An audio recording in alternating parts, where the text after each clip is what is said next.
comienza Pedro Ferriz de Con. En Central FM Equilibrio. Primera emisión.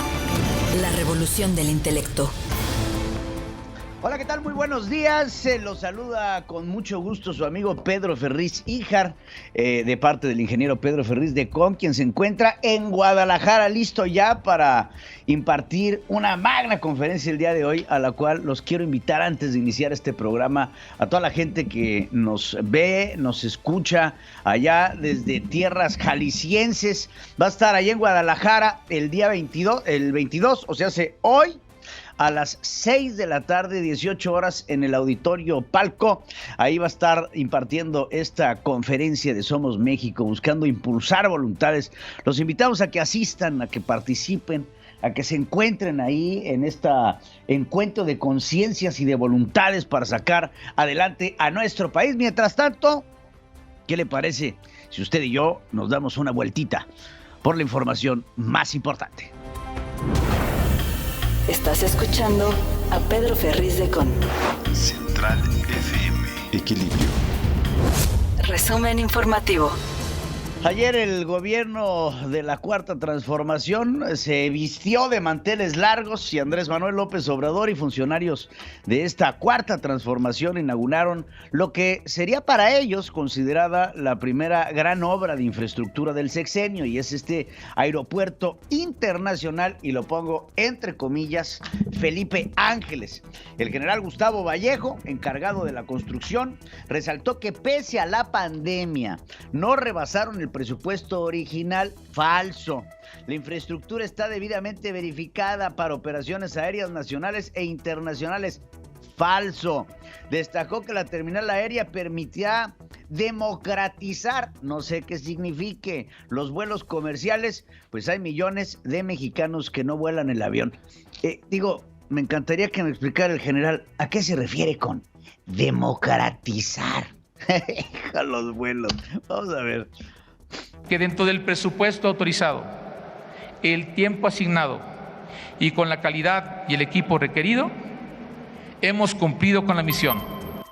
Deberían de democratizar sus conciencias.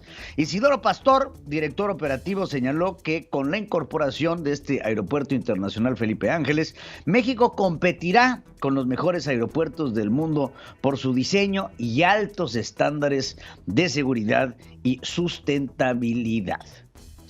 Asumimos esta tarea con orgullo, responsabilidad y compromiso para no fallarle a usted y, por supuesto, tampoco fallarle al pueblo de México. No fallarle a usted. ¿No se dan cuenta que la presidencia de la República es un puesto temporal? Pero bueno, tiene tanta seguridad que ayer estaban circulando en las redes sociales videos en donde una señora que vendía tlayudas se coló para venderlas dentro de la terminal. Imagínese usted el nivel de seguridad que una inocente señora que vendía tlayudas se pudo colar a vender sus productos. No se diga del ambulantaje y demás cosas que ya platicaremos a lo largo de este programa, pero ese es el nivel de seguridad que está ofreciendo este pequeñísimo. No sé qué seas, pero me queda claro que no eres un general del ejército. Alfredo del Mazo, gobernador del Estado de México, consideró que el aeropuerto es una obra de infraestructura la más importante del presente siglo. Qué chiquito me ha salido, mi querido amigo. El nuevo aeropuerto es un proyecto con visión transformadora. Junto con los aeropuertos de la Ciudad de México y de Toluca, conformará el sistema aeroportuario del Valle de México, que tendrá una capacidad inicial para recibir a más de 50 millones de pasajeros anuales. Simboliza nuestra capacidad de trabajar unidos. Esta obra multiplica el desarrollo. Queda demostrado que hacer más con menos es posible y que austeridad también significa eficacia y calidad en el servicio público.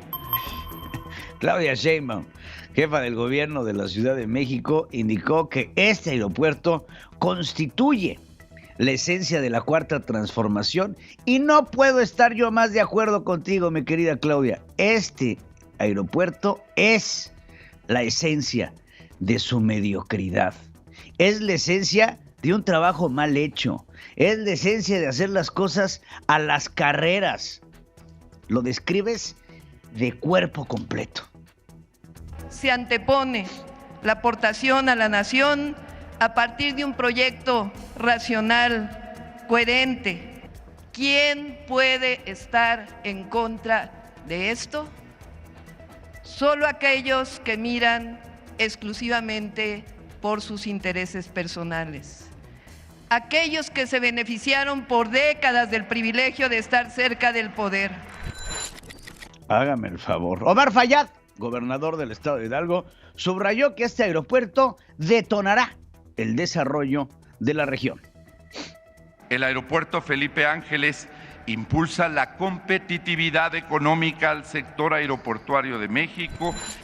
Ahí también estuvo, por supuesto, el secretario de la Defensa, Luis Crescencio Sandoval, quien dijo que el aeropuerto representó un gran reto que los militares asumieron con profundo orgullo y vocación. Aseguró que no se desatendieron las labores de la institución por participar en la construcción de obras emblemáticas, como todas en las que participa el ejército mexicano, el Tren Maya, el aeropuerto de Tulum, las sucursales del bienestar, las agencias aduanales, bueno, N cantidad de trabajo adicional, vamos a ponerlo así, que este presidente le ha encomendado a las Fuerzas Armadas de nuestro país. No fue producto de la improvisación ni de la casualidad.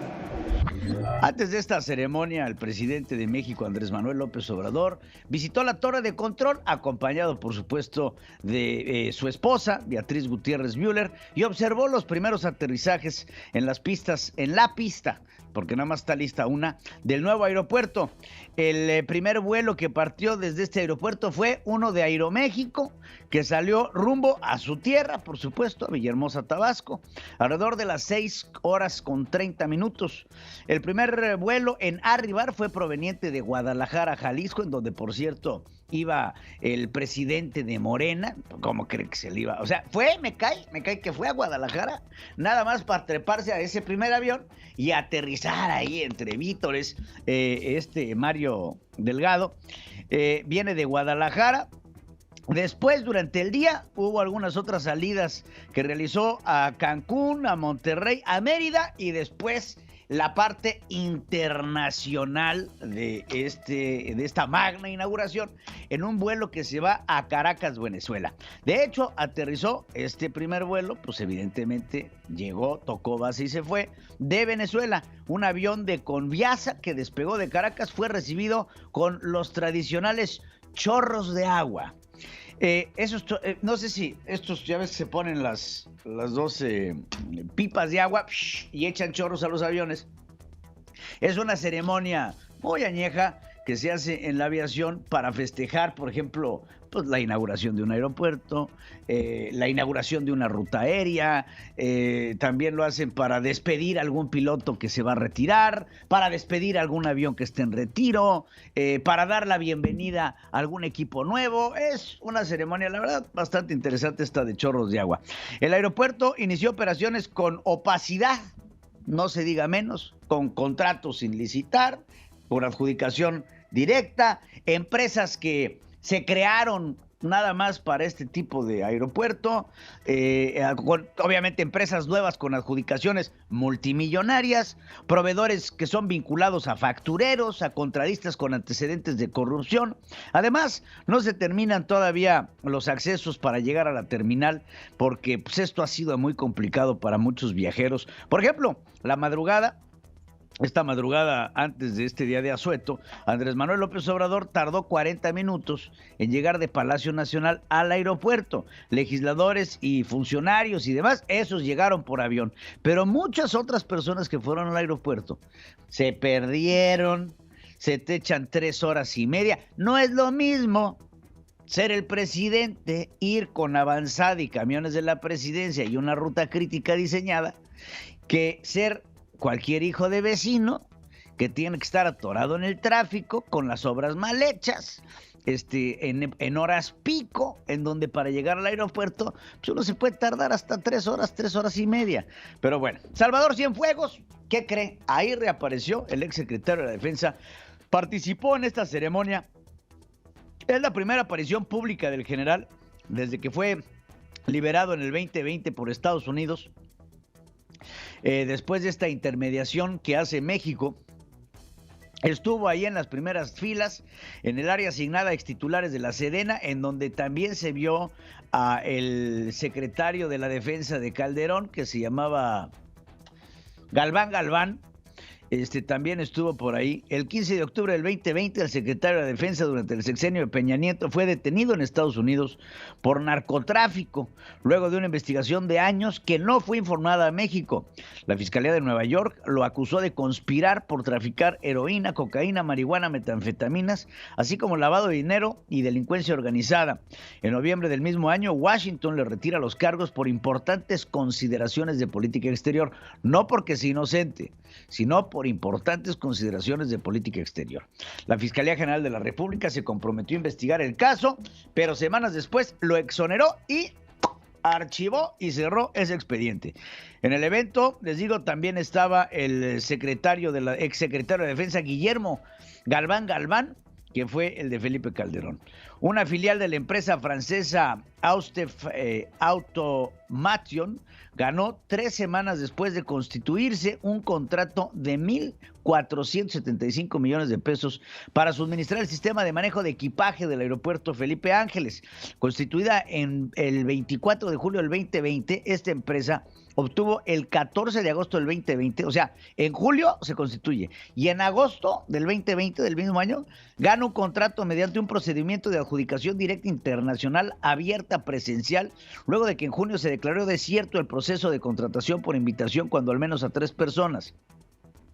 Aslef México nació después de que se declaró desierto el procedimiento y 3 semanas de su creación obtuvo así un contrato directo por una asignación. Me quiero imaginar, algo tendrá que ver Marcelo Ebrard Casaubon. Grupo Yusa, empresa en la que Raúl Salinas de Gortari fue director y actualmente es asesor, obtuvo un contrato también. Fíjense quién, Raúl Salinas de Gortari, con Grupo Yusa, que era de los Peralta, obtuvo un contrato de hasta 715.1 millones de pesos para surtir cable en diversas áreas del aeropuerto internacional. El contrato fue asignado por la Defensa a Yusa mediante el procedimiento de invitación a cuando menos 3 personas. El cable eléctrico se utilizó en diversos frentes como la torre de control, terminal de pasajeros, base aérea militar, las pistas, un centro comercial, el hotel de la Fuerza Aérea Mexicana, entre otros. La adquisición de cable de media y baja tensión tenía un monto mínimo de 510.8 millones de pesos y un tope máximo de 715 a favor de esta empresa Yusa, fundada por don Alejo Peralta, padre de Carlos Peralta, su actual presidente y director general, y a quien Salinas le da servicios de asesoría. La vigencia del contrato terminó el 30 de septiembre del 2021. Cabe mencionar que en investigaciones publicadas en 17 y en 18 por Mexicanos contra la Corrupción e Impunidad, se documentó que Yusa recurrió a prácticas de simulación de competencia para acaparar contratos de la Comisión Federal de Electricidad y adquirir medidores de luz. Un empresario ligado a una compañía fantasma que envió toneladas de leche a Venezuela a través de un prestanombres de Nicolás Maduro, obtuvo también 2 contratos hasta por 184.5 millones de pesos para vender acero a las obras del aeropuerto Felipe Ángeles. La Secretaría de la Defensa asignó en 2019 y 2020 2 contratos a Promelatic, que tiene como accionista Humberto Marcos Corella, quien durante 12 años fue socio y administrador de Grupo Brandon, empresa que envió toneladas de leche de mala calidad a los venezolanos como parte de un trama de lavado de dinero en donde estaba involucrado un señor que se llama Alex Saab, que es un supuesto prestanombres de Nicolás Maduro. La Secretaría de la Defensa otorgó 3 contratos por más de 141 millones de pesos para esta construcción del aeropuerto a empresas vinculadas con factureros. En documentos obtenidos por Mexicanos contra la Corrupción y la Impunidad, consta que el 26 de febrero del 2020 la Sedena suscribió un contrato por el que pagó 120 millones de pesos a un consorcio de 6 empresas, entre las que se encontraba Valbri Services, que el SAT etiquetó hace no mucho, en diciembre, de aquel año, del 2020, como una presunta empresa de simulación de operaciones, ya que carecía de activos y personal. Estas empresas que lo único que tienen es una oficina rentada, no tienen tanto como una secretaria, pero ¿cómo facturan? Bueno, esta empresa logra desvirtuar la investigación del SAT y después fue incluida como empresa facturera y después contratada por la Secretaría de la Defensa para proveer chamba. Bueno, a pesar de ser vitales para la industria de la aviación y la seguridad del espacio aéreo mexicano, aún no se resuelve el déficit de 500 controladores de tránsito aéreo que aqueja el sector. Así lo alertó José Alfredo Covarrubias, secretario general del Sindicato de Controladores Aéreos. Precisó que el déficit se vive desde hace más de una década, que en los últimos 3 años se han totalmente, está preocupante, ¿no? Pero bueno, ahí está el primer día del aeropuerto. Vamos a hacer una pausa. Son las 7 de la mañana. Hoy es martes 22. No se vayan. El clima en Central FM. Equilibrio. Para este martes 22 de marzo en la Ciudad de México se espera una temperatura máxima de 27 grados y una mínima de 10. El día será soleado. Y para Houston, Texas, se espera una temperatura máxima de 23 grados y una mínima de 12. Con una probabilidad de lluvia del 80%.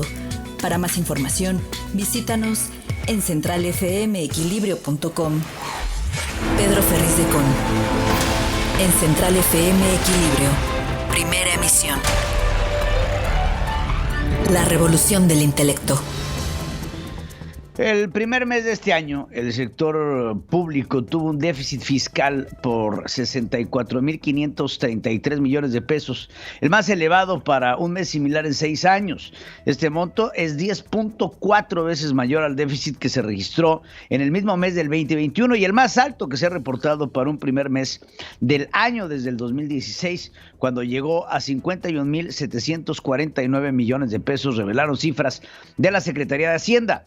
Durante enero pasado, los ingresos totales del sector público alcanzaron 701,301 millones de pesos, mientras que los gastos, incluyendo necesidades de financiamiento, sumaron 765,834 millones de pesos, lo que provocó el déficit. Según Hacienda, esto obedeció en buena medida a que los ingresos tributarios se estancaron, ya que sumaron 379,838 millones de pesos, una reducción anual del 0.2%, principalmente por la caída del 56.3% de la recaudación del IEPS a gasolinas, a diésel, impuesto que dejaron de pagar consumidores por decreto federal para contrarrestar el alza de los precios federales. Esto, nada más, hágame caso, acuérdese de este decreto del IEPS, estos subsidios federales paternalistas van a acabar con la economía mexicana porque todo tiene un punto final.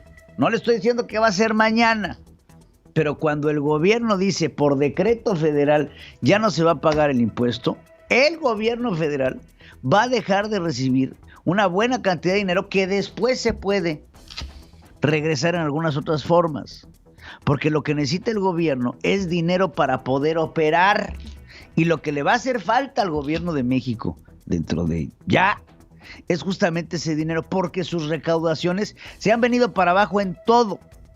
¿Cuáles son las recaudaciones más importantes del gobierno? El IEPS, el turismo, la gasolina,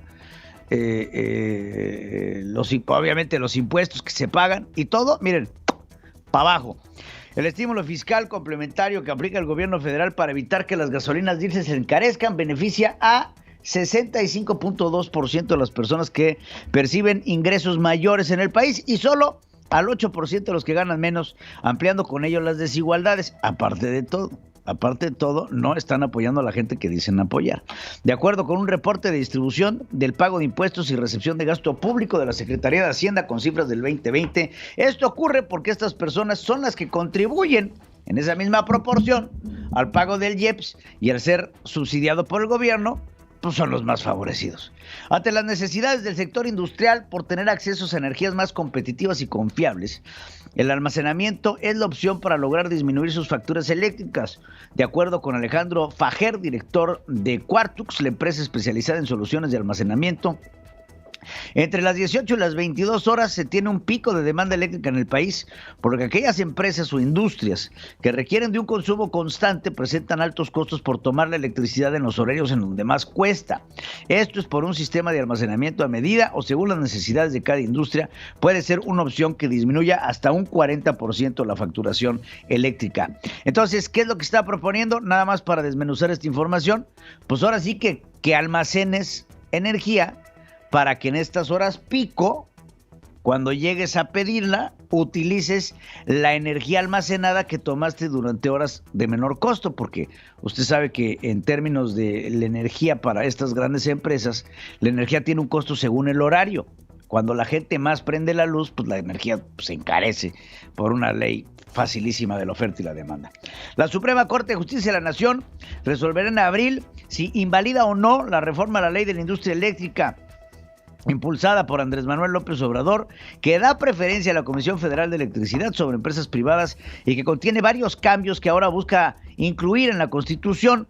El Pleno de la Corte acordó incluir en una lista para la sesión una acción de inconstitucionalidad que senadores de oposición a la reforma eléctrica pues han promovido para hacer esta vista por la Suprema Corte de Justicia. El SAT informó que puso a disposición de contribuyentes herramientas para preparar y presentar en tiempo y forma la declaración del 2021 que se realiza del 1 al 30 de abril, entre ellas el SAT ID, que permite generar o renovar la contraseña y actualizar de forma electrónica la e-firma en caso de tener una fecha de vencimiento menor a un año. Andrés Manuel López Obrador dijo que tiene cosas más importantes antes que opinar sobre este enfrentamiento que tiene Julio Scherer, el ex consejero jurídico de la presidencia, y Alejandro Gertz Manero, su fiscal general de la Nación, y Olga Sánchez Cordero, su actual presidente del Senado y su ex secretaria de Gobernación. Que el presidente pues está ocupado en otros asuntos y tengo yo que priorizar. Claro, pues más cuando se están picoteando sus propios gallos. Digo, ¿qué estamos viendo con este conflicto? Imagínense ustedes la cercanía que tenía Julio Scherer, que era la sombra del presidente, y por qué se fue. A ver, no nada más fíjense en Julio. ¿Por qué se va Scherer? ¿Por qué se va Poncho Romo? Así de la nada. ¿Y por qué sale Olga Sánchez Cordero, la secretaria de Gobernación? Todo esto tiene un ingrediente, un ingrediente importante. Y también está la llegada de Adán Augusto, actual secretario de Gobernación, la salida de Ricardo Monreal como presidente del Senado. Lo mismo de siempre, Andrés. En donde vas, generas enfrentamiento. Ni tus propias gentes se ponen de acuerdo. Lo mismo pasó en el PRD cuando estaba como líder del PRD Andrés Manuel López Obrador con sus tribus. Todas se agarraban y se pegaban, y se pegan unos espinillazos que al final del día ellos propios acaban siendo los que acaban con ellos mismos. Porque se pegan de golpes, porque se extorsionan, porque se amenazan. Y todo a la sombra de un señor que le vale ¿ves? A menos de que se trate de él. Pero es ahí en donde tenemos que poner el ojo. Porque si no es Julio Scherer, es Olga Sánchez Cordero, es Alejandro Gertz Manero, es Ricardo Monreal. Alguien va a picar y va a morder a los demás. El presidente confirmó que el próximo 10 de abril votará en la consulta de la revocación de mandato, porque pues es lo democrático. Sí, claro. Claro que voy, como ciudadano, soy demócrata, a donde se coloque la mesa. ¿Qué irá a votar el presidente? ¿Porque se quede o porque se vaya? Esa es la pregunta que tenemos que hacer en este hombre, que es un megalómano. Salvador Rangel Mendoza, obispo de la diócesis de Chilpancingo, Guerrero, afirmó que la revocación de mandato el próximo 10 de abril es un golpe al Estado democrático. Aceptó que teme que cuando concluya los 6 años en el poder, diga lo mismo haciendo otra consulta y que se vaya a perpetuar en el poder, aunque dijo que no oficialmente lo haría. Afirmó que López Obrador quiere seguir los pasos de otros mandatarios de América Latina, como Venezuela, en el caso de Hugo Chávez o Nicolás Maduro, Nicaragua, en el caso de Daniel Ortega, Bolivia. Mendoza Rangel, quien dialoga con dirigentes de grupos criminales para pacificar Guerrero, calificó al gobierno López Obrador de socialista comunista. Admitió que él votó por el tabasqueño en 2018, pero muchas de las cosas que hace ya no le gustan. Por ejemplo, darle tanto poder al ejército mexicano. Consideró que los programas sociales de la Federación son para captar votos y no resuelven de fondo los problemas que vive la mayoría de la población de Guerrero y por supuesto del país. La sobrepoblación, del déficit de custodios y la corrupción son una mezcla para detonar ingobernabilidad en los centros penitenciarios del país, y estos factores generan el riesgo de poder tener actos de violencia como el que dejó 9 muertos en el penal de Colima en enero pasado, el hallazgo del cadáver de un bebé en la cárcel de Puebla, o recientemente el motín del Cerezo de Acapulco. Según Raúl Sapien, presidente del Consejo Nacional de Seguridad Pública, cifras de la Secretaría de Seguridad y Protección Ciudadana revelaron que hasta noviembre había 137 centros penitenciarios estatales y federales con una sobrepoblación, cifra que representa el 47% de las 288 cárceles del país. Aunque existen 217,042 espacios habitados en las cárceles, hasta este mes estaban recluidas 223,000, fíjense la diferencia, 416 personas por un sobrecupo. Hay un sobrecupo de 6,634 lugares, de acuerdo con el cuadro mensual de estadísticas penitenciarias nacionales. Pobladores acusaron a elementos de la Guardia Nacional de agredirlos con armas de fuego por cerrar una brecha en el municipio de Los Reyes, Michoacán, por la desaparición de al menos 4 personas, entre ellas 2 estudiantes. Los habitantes aseguraron que uno de los elementos federales disparó al brazo de un manifestante. Fuentes policíacas federales aseguraron que la zona está plagada de personas ligadas a cárteles del narcotráfico. Los cadáveres de 2 o 3 jóvenes que fueron reportados como desaparecidos en zonas de Topilejo, en la alcaldía de Tlalpan, fueron localizados en la misma demarcación, así lo informó la Fiscalía General de Justicia de la Ciudad de México. El tercer hombre se encuentra hospitalizado en una institución de la capital. De acuerdo con una protesta el viernes en la autopista México-Cuernavaca de habitantes de la localidad del Fierro del Toro y Tres Marías, en Morelos, comuneros de Topilejo habían privado la libertad a 3 jóvenes el pasado jueves, posiblemente con la participación de la Guardia Nacional. 3 trabajadores heridos es el saldo de una explosión en un laboratorio químico del Campus 2 de la Facultad de Estudios Superiores del FES en Zaragoza, Iztapalapa de la UNAM. Reportes preliminares indicó que se debió a una acumulación de gas. Los periodistas Cristina y Pedro Joaquín Chamorro Barrios, hijos de Violeta Chamorro, expresidente de Nicaragua, fueron condenados de 8 a 9 años de cárcel tras ser acusados de lavado de dinero y otros delitos, informó el Centro Nicaragüense de Derechos Humanos. Eric Aifán, juez de Guatemala, premiado internacionalmente por su lucha contra la corrupción y quien envió a juicio a funcionarios y empresarios, jueces y civiles, renunció al cargo y permanecerá fuera del país por amenazas en su contra. Durante su campaña presidencial, Joe Biden condenó una de las políticas antimigratorias más polémicas de entonces Donald Trump, y el título 42 prometió derogarla si llegaba a la Casa Blanca. A más de un año, ahí se mantiene y con vigencia. La Reserva Federal estadounidense podría subir las tasas más agresivamente en el 2022, si lo estima necesario, así lo adelantó Jerome Powell, presidente del Banco Central.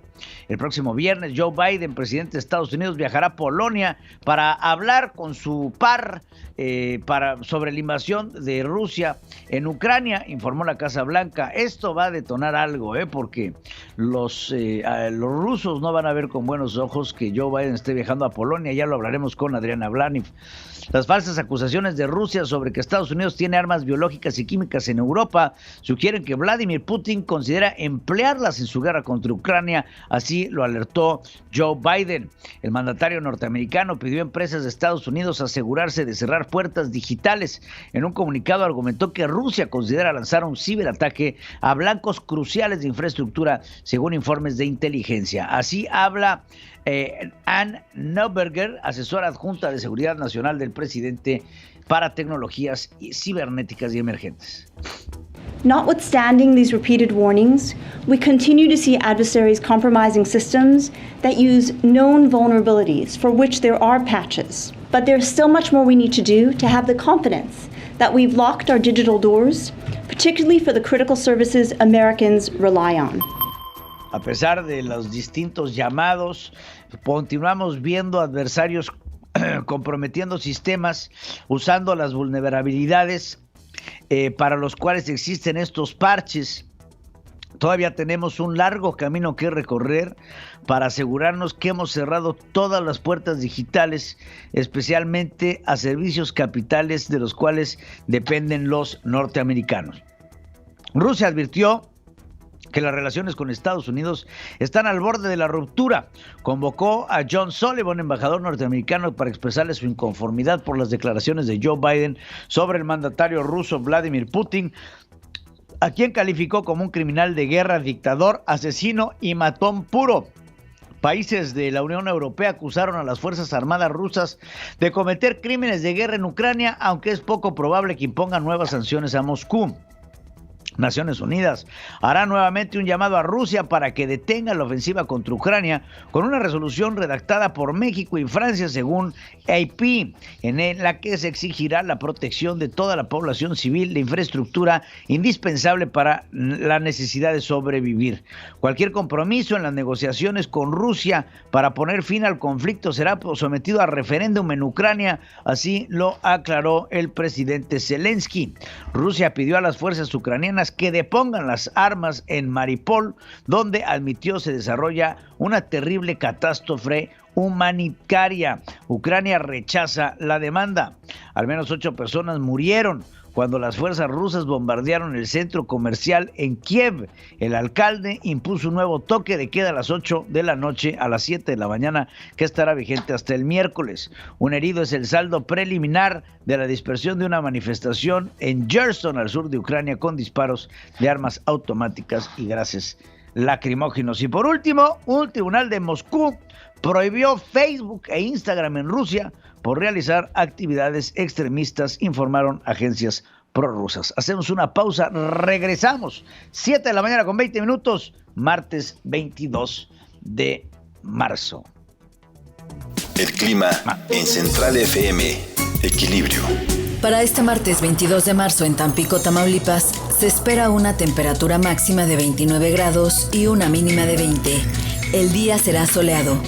Y para Guadalajara, Jalisco, se espera una temperatura máxima de 31 grados y una mínima de 6. El día será soleado. Para más información, visítanos en centralfmequilibrio.com. Pedro Ferriz de Con y su editorial. En Central FM. Equilibrio.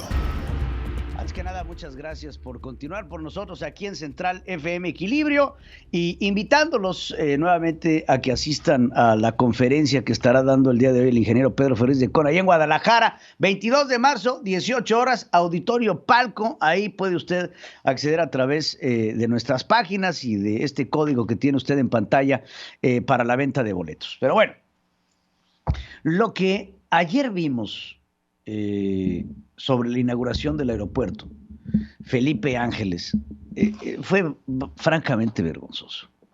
Francamente, mucha lástima debería de dar ver que el pueblo mexicano se conforma con tan poco. Entre acarreados, vendedores de garnachas, comercio informal, en lugar de tener los locales comerciales ocupados, lo que teníamos era vendedores ambulantes vendiendo fotos del presidente Andrés Manuel López Obrador, tazas, pins. No. O sea, francamente lamentable. Una inauguración llena de aplaudidores, llena de personas que iban ahí a exaltar esta obra de primer mundo. Yo lo único que les puedo decir es qué poco han viajado.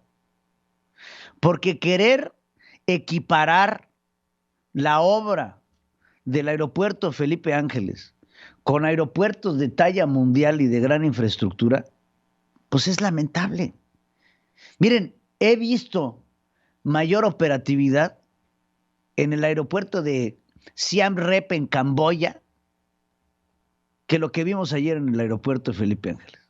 No había toboganes para los aviones, no había agua en los baños, la obra estaba mal hecha, y no digo mal hecha porque está más bien mal acabada, los acabados todavía en estado deplorable.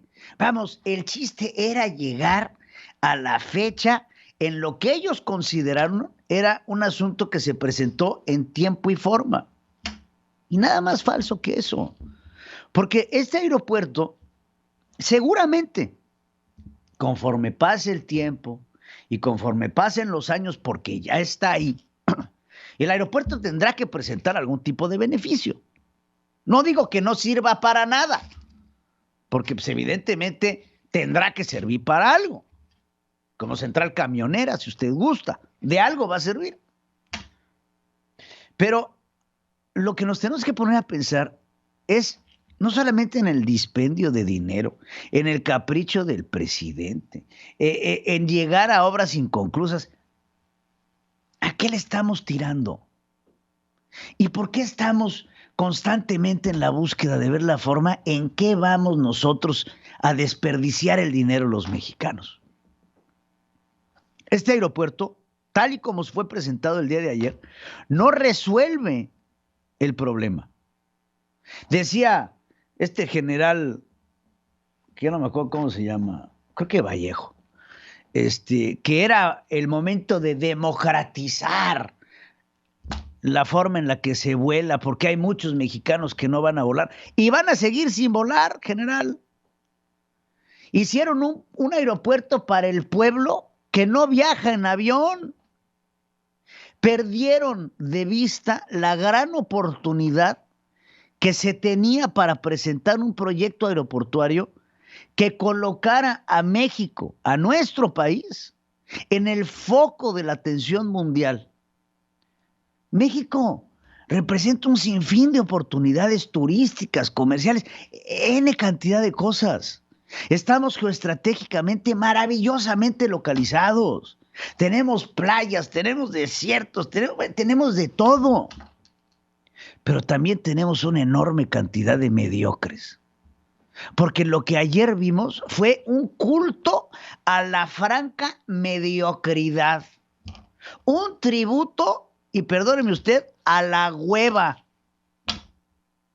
Porque eso es lo que vimos el día de ayer. Una bola de acarreados que iban ahí a vitorar. Es un honor estar con Obrador.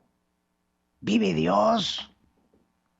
Un aeropuerto que tiene 8 vuelos, en contraposición con la necesidad de un aeropuerto saturado.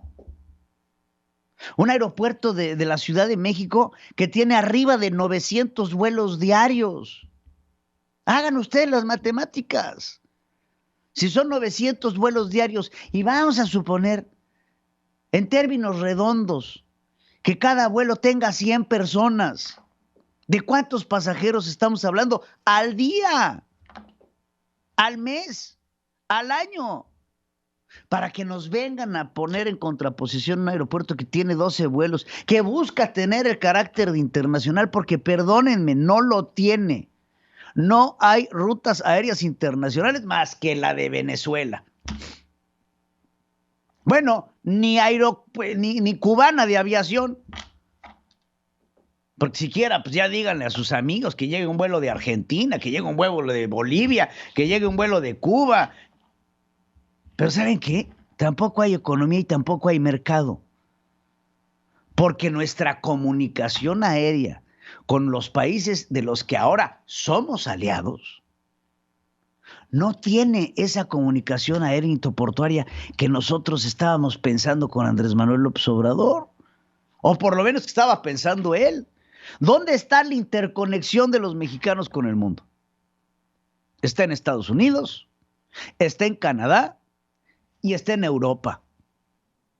Todos han sido desatendidos para poder llegar a un aeropuerto en donde al momento de recoger tus maletas puedes gozar del folclore mexicano con una garnacha o con una tlayuda. Es ridículo. Ahora, no faltó el chairo que salió a defender a la señora de las tlayudas. Hombre, digno. Pero no ven el concepto que el problema no es la señora de las tlayudas.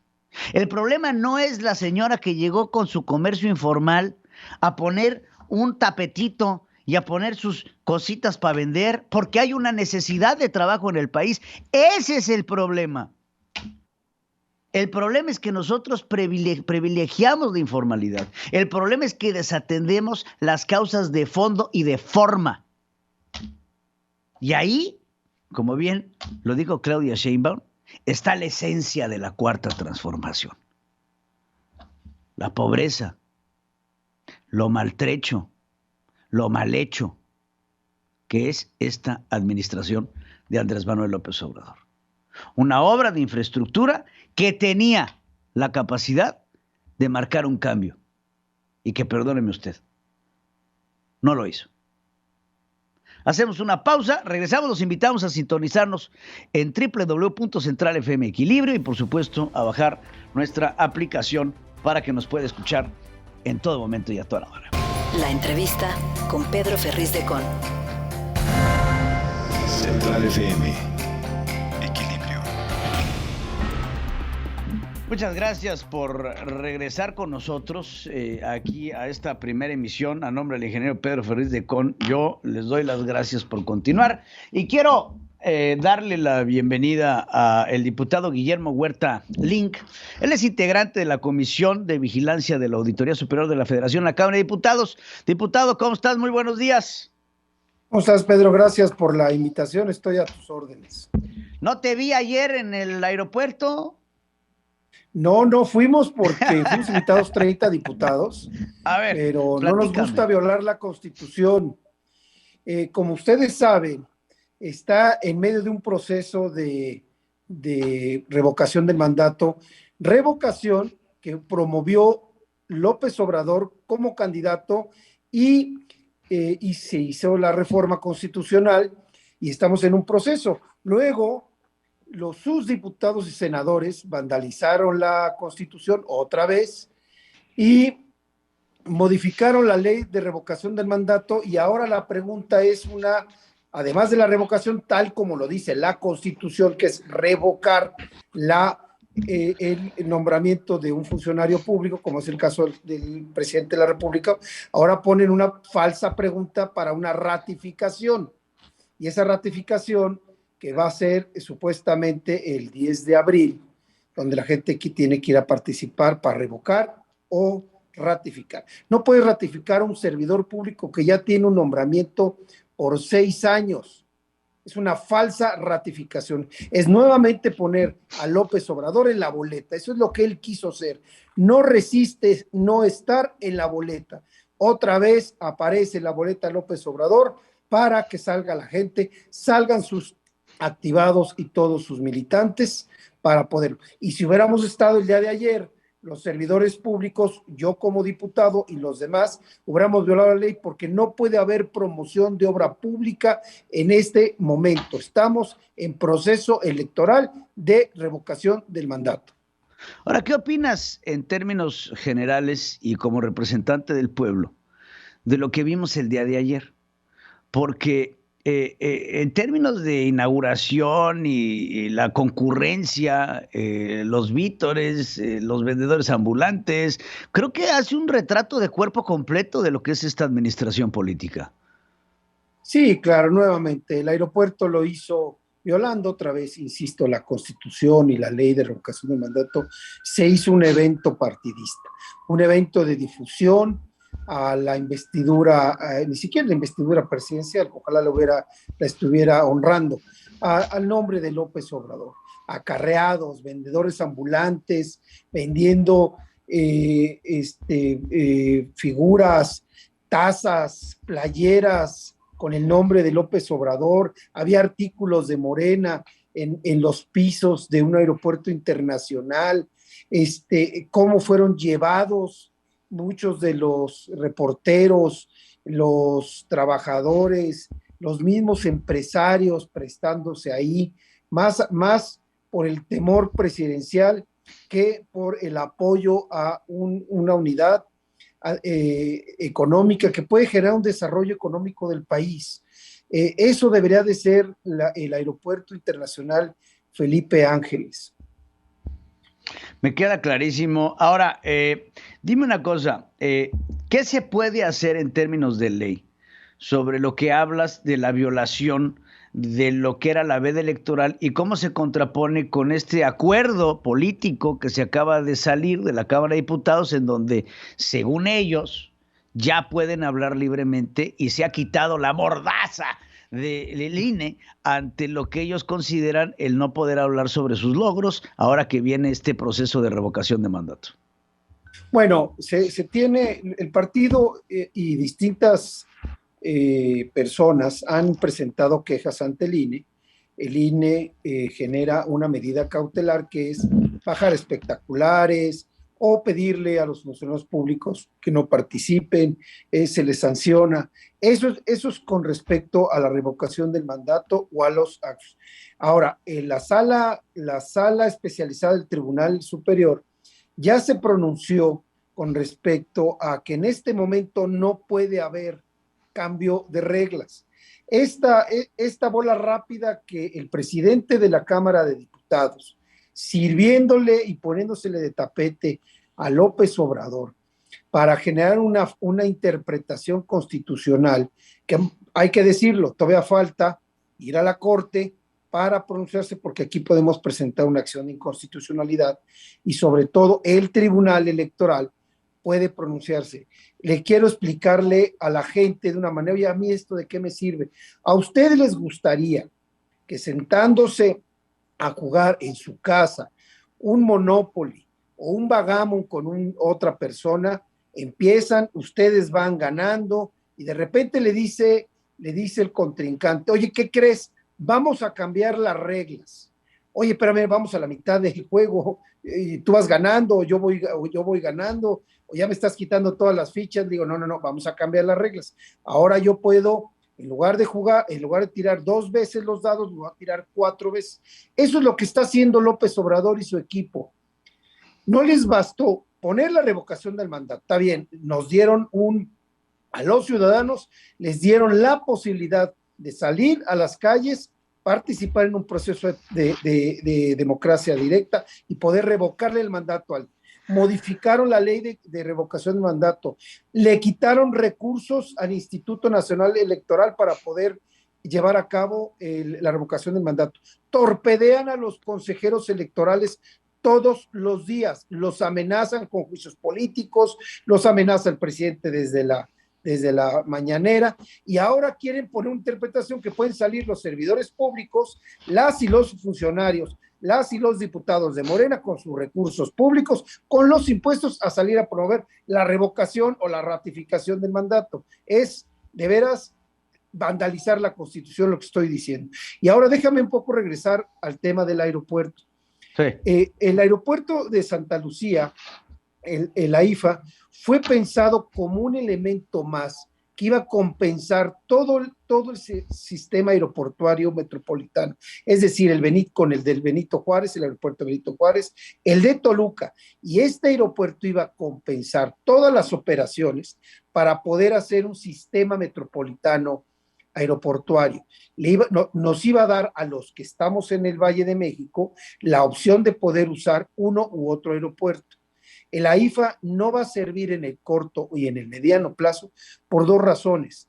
Uno, está a expensas de que la industria aeronáutica desee pasar sus vuelos al AIFA. Y 2, a que terminen las líneas de acceso para que el usuario, quien desea tomar un vuelo y le conviene más irse a cerca de Pachuca o seguir usando el maltrecho, el desvalijado y sucio aeropuerto de Benito Juárez. Pues muy bien, pues te agradezco mucho, diputado Guillermo Huerta, por tu análisis, por tu participación, y estaremos en contacto para platicar de los temas más importantes que estamos viendo en estos días, ahora que se acerca Gracias, esta estoy a revocación tus órdenes de como mandato. se vayan desarrollando las cosas. Muchas gracias, diputado. Hacemos una pausa, regresamos. Yo le pido no se vaya, tenemos... La entrevista con Pedro Ferriz de Con. Central FM. Equilibrio. Le agradezco mucho que esté con nosotros de regreso y le agradezco también a Monseñor Salvador Rangel. Él es obispo de la diócesis de Chilpancingo, Guerrero, que esté con nosotros en esta comunicación. Entiendo, Monseñor, está camino a los Estados Unidos. Exactamente, Pedro. Saludo para todos ustedes. Estamos Igualmente, para Monseñor, servirle. pues estuvimos, por supuesto, al pendiente de declaraciones suyas respecto a lo que ve en Morena, a lo que ve en la revocación de mandato, al peligro que podría representar un Andrés Manuel López Obrador que se perpetúe en el poder, tachando al actual gobierno como socialista, comunista y dándole un poder excesivo a las Fuerzas Armadas. Y le pedimos sus comentarios para poder entender todo esto que nos está diciendo, Monseñor. Yo he criticado esto, la revocación de mandato, porque el señor presidente lo que quiere ahora es buscar la benevolencia de las personas, y a mí se me hace raro, él que duró 18 años de candidato más, que tenga ahora la presidencia y que se ponga la opinión de la gente, para mí se me hace algo sospechoso, algo ilógico. El gran pendiente que yo tengo es exactamente que cuando lleguen los otros 3 años va a querer hacer otra revocación de mandato. Y si, por ejemplo, la gente le dice continúa, pues él se va a perpetuar en el poder. Por eso yo he afirmado eso, que es un golpe de Estado democrático. O sea, como le han hecho otros dictadores o que se han perpetuado en Bolivia, en Venezuela, también en otros países que le han hecho así a estos señores, Ortega también, Nicaragua. Entonces es el pendiente que yo tengo, simplemente advertir, ojalá que no lleguemos a esto, pero estos señores son muy listos. Además, ustedes saben que había una prohibición electoral de hacer propaganda, y como ellos arreglaron a su modo las cosas, y ahora cualquiera de ellos puede hacer propaganda para la revocación de mandato. O sea, se pasan las leyes por donde ellos les conviene, y es a mí el pendiente que me da. Es lo que yo puedo opinar, Pedro. Me queda claro que bajo este lema que tiene el propio presidente de con el pueblo todo, sin el pueblo nada, y el pueblo pone y el pueblo quita, pues puede argumentar dentro de 3 años que el pueblo quiere que continúe y que el pueblo lo pone y que no se va hasta que el pueblo lo quite, en pocas palabras. Exactamente, porque pues ya la gente no somos tan ingenuos, y entonces es una posibilidad la que se está dando ahí, que se nos vaya a perpetuar en el poder, y es en lo que yo estoy en contra. Ahora, justamente en los modelos que usted está haciendo referencia, Monseñor, que son no solamente modelos, sino grandes aliados del presidente, como es el caso de Nicaragua con Daniel Ortega, como es el caso de Venezuela con Nicolás Maduro, como es el caso de Bolivia, como es el caso de lo que estamos viendo en Perú, lo que estamos viendo en Argentina, que todos se han convertido en aliados incondicionales del presidente de México, sin dejar de paso las declaraciones que ayer daba el ministro del Exterior, Sergey Lavrov, sobre México y la resistencia latinoamericana que podría presentar ante los intereses injerencistas de los Estados Unidos. Toda esta mecánica, este diálogo del Foro de Sao Paulo, creo que también es interesante verla, ¿no, Monseñor? Sí, exactamente, porque miren, ustedes saben que este partido de Morena, lo mismo son de izquierda, pero demasiado izquierda, como ellos apoyan a Cuba, apoyan a Nicaragua, apoyan a Bolivia, hay frecuentes relaciones entre ellos. Entonces, hay una tendencia izquierdista. Por eso yo decía, es esta tendencia marxista en el fondo, socialista, comunista, Pero tenemos que ver, por ejemplo, la URSS, lo que era Rusia, cómo no funcionó este sistema y al final vamos a decir, el padre y la madre del socialismo, del comunismo, fracasó, cambió porque no conviene este sistema. Y entonces, pues yo creo que está esa tendencia y en la cual yo no estoy de acuerdo. No, pues hay que estar muy al pendiente, monseñor, porque no solo es eso, y ya para irme, importa también este uso excesivo de programas paternalistas de asistencia a los pobres, ¿no? Bajo adelante, monseñor. Sí, exactamente. Yo también ese sistema de la ayuda a adultos mayores, a los famosos jóvenes también, Sembrando Vida, todos esos programas, yo sí los veo con fines electorales. Como un señor me decía, ¿y por quién va a votar? Pues por Morena. ¿Cómo va a votar? Para que siga López Obrador. Y simplemente dijo, él me da de comer. Esa es la lógica de las personas. Entonces, yo decía en una publicación, como dicen los chinos, no le des el pescado a la gente, enséñalo a pescar. Todo ese dinero que están regalando a la gente, se pudieran poner otra cosa, industrias, o que se mantenga la gente, porque tan solo dar, la gente la vamos haciendo inútil, y claro, ahí tienen una gran fuente de votos posibles. Y es lo que yo también estoy de acuerdo. Pues hay que decir también, monseñor, que este proverbio que acaba de mencionar, en algún momento fue cambiado también por el presidente, de no le des el pescado, enséñalos a pescar. Lo que le gusta al presidente es darles el pescado, y eso genera un gran problema para mucho y para todo. Le agradezco mucho, monseñor, por estar con nosotros en este espacio informativo. Saludos a su papá. Hasta luego. De su parte, monseñor, muchas gracias, monseñor Salvador Rangel, gracias por estar con nosotros. Vamos a hacer una pausa, son las 7 de la mañana con 53 minutos, y por ahí me cuentan que está la Braniff.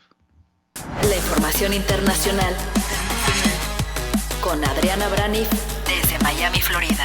Central FM. Equilibrio. Regresamos con mi queridísima Adriana Braniff, a la que saludo con muchísimo gusto, mi querida Adriana, ya desde nuestros estudios centrales en Miami, Florida. ¿Cómo estás, Adriana? Así es, ya listísima para platicar contigo sobre pues el tema de temas internacionales que sigue siendo la situación en Europa, esta guerra entre Rusia y Ucrania, Pedro.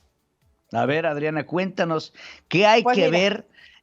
Hay muchos temas, desde armas químicas, misiles hipersónicos, bueno, de todo.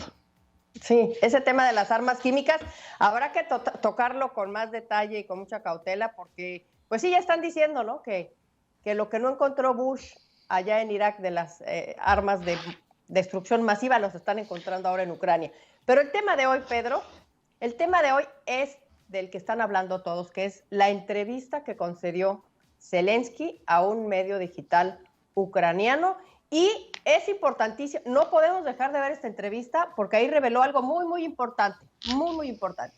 Dijo que cualquier acuerdo al que lleguen las partes en esta negociación de paz, que sabemos que está teniendo ahí, se está desarrollando en estos momentos, pues cualquier solución que ahí se tome va a tener que someterse al voto de los ucranianos, o sea, lo va a someter a un referéndum. Eso es lo que dijo. Vamos a escucharlo si quieres, lo que dijo, і después lo traducimos.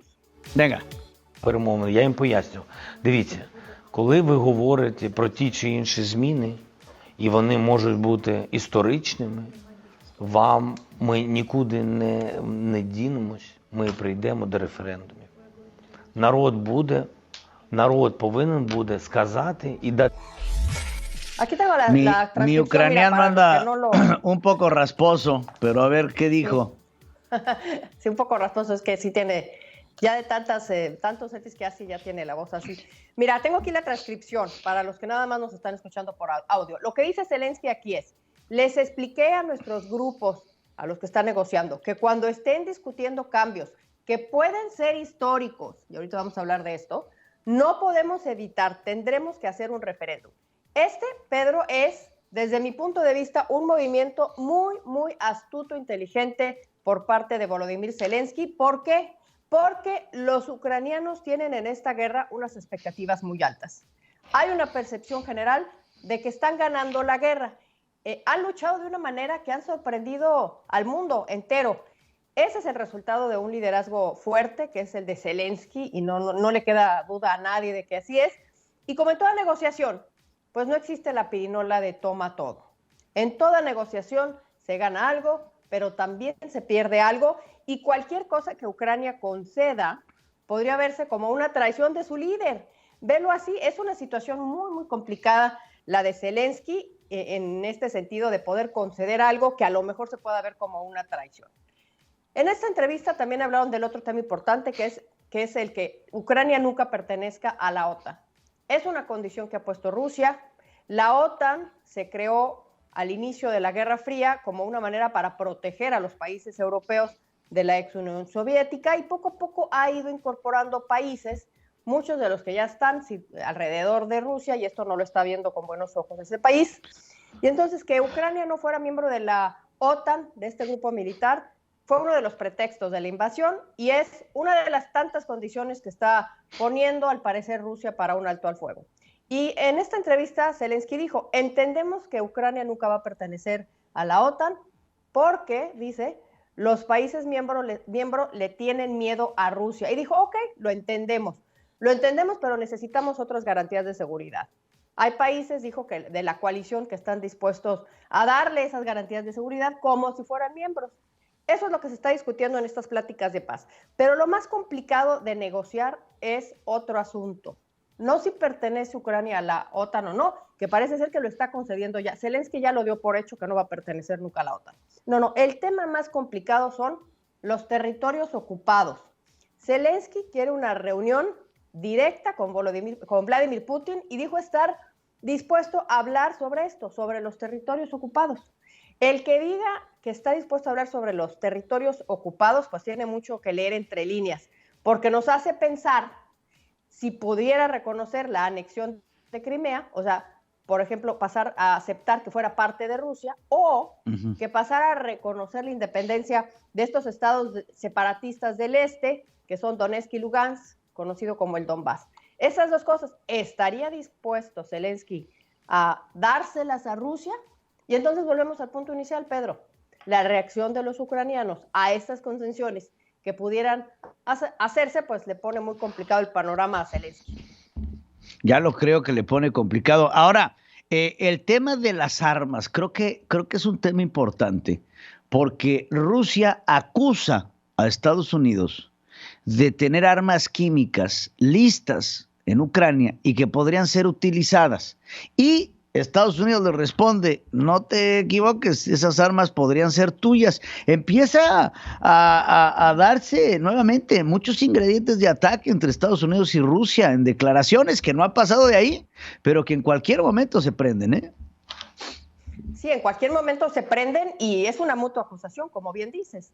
Rusia acusa a Estados Unidos de tener laboratorios ahí con armas, con cosas químicas, y por su parte Estados Unidos o Joe Biden dice, no, esta declaración de Putin es un antecedente de que lo que quieren ellos es atacar con armas químicas ahí a Ucrania. Este tema es muy peligroso. El otro tema también que advierte Joe Biden es que puede haber un ciberataque a empresas norteamericanas en Estados Unidos, producto de represalia por las medidas que les han puesto.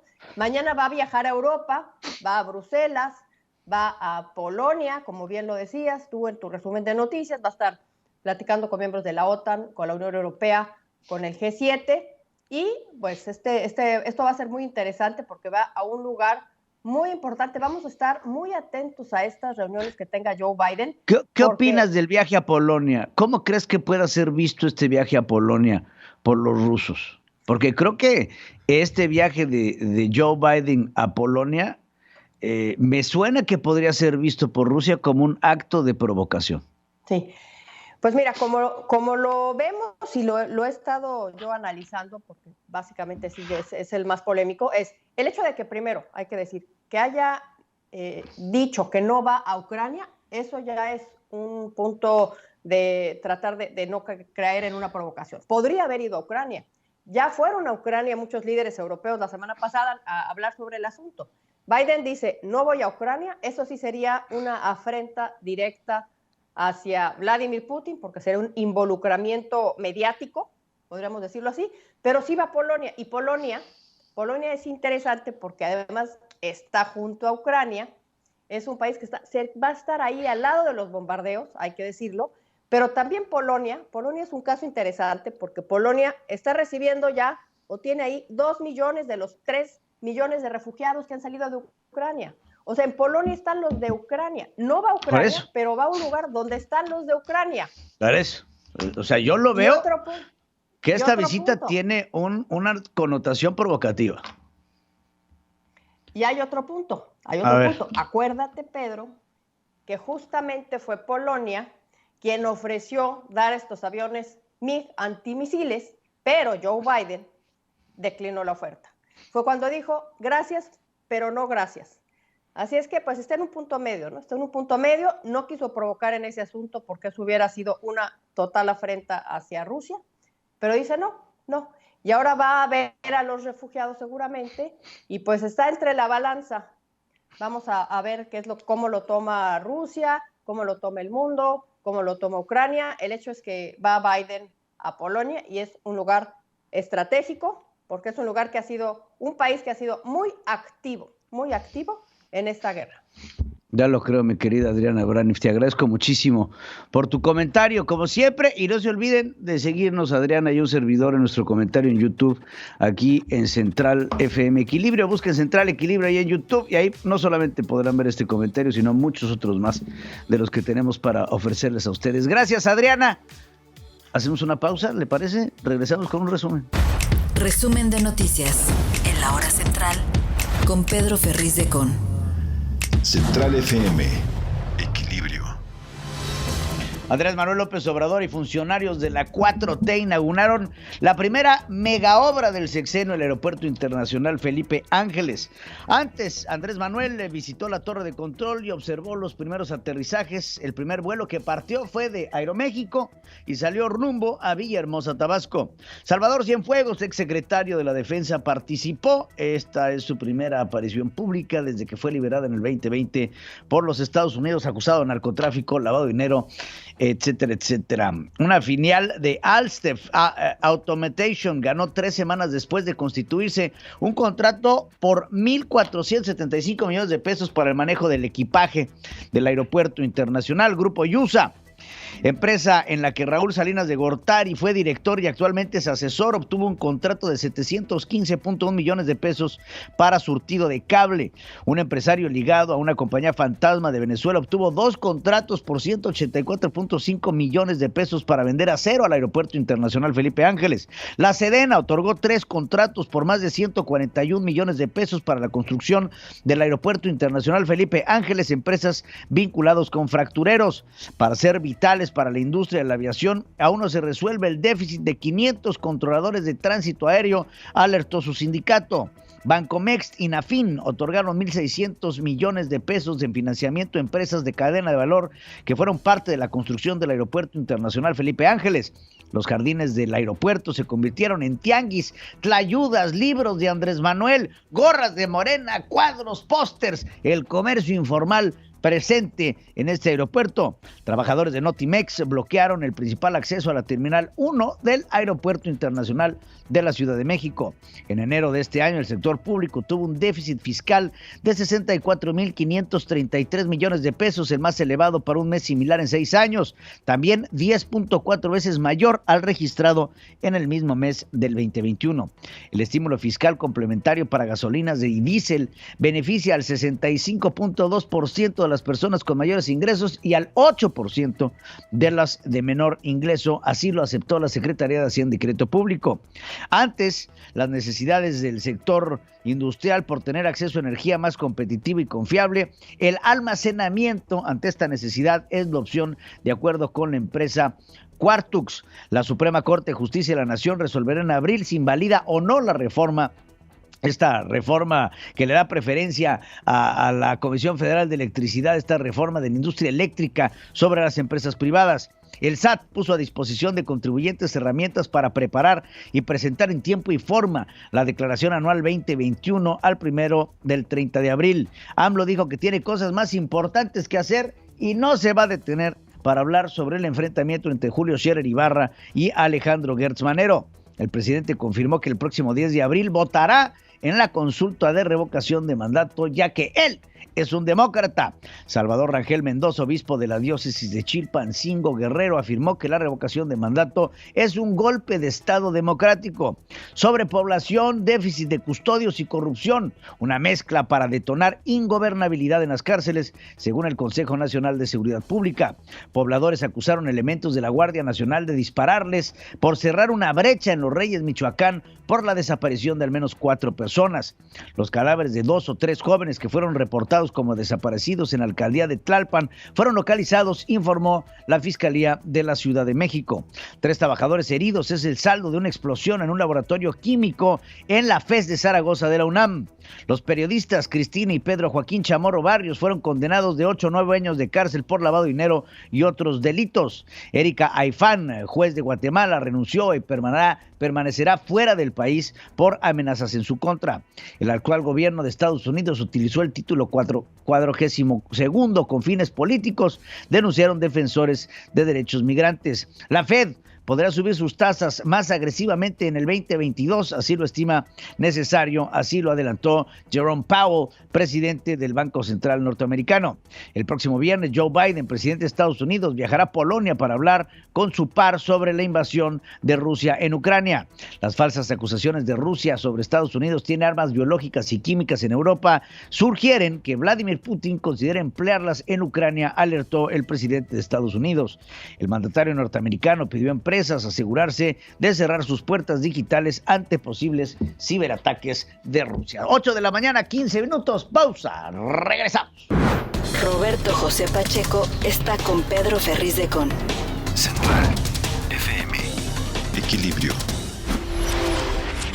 Regresamos con mi queridísimo Roberto José Pacheco con los temas más importantes que se dan allá en la Cámara. ¿Ya acabó el puente, Pacheco? Así es, mi estimado Ferriz Híjar, te saludo con mucho gusto. Ha concluido este puente vacacional para el grueso de la población, pero no para los legisladores, ya que ellos van a regresar a sus labores cotidianas el día de mañana en sesiones ordinarias.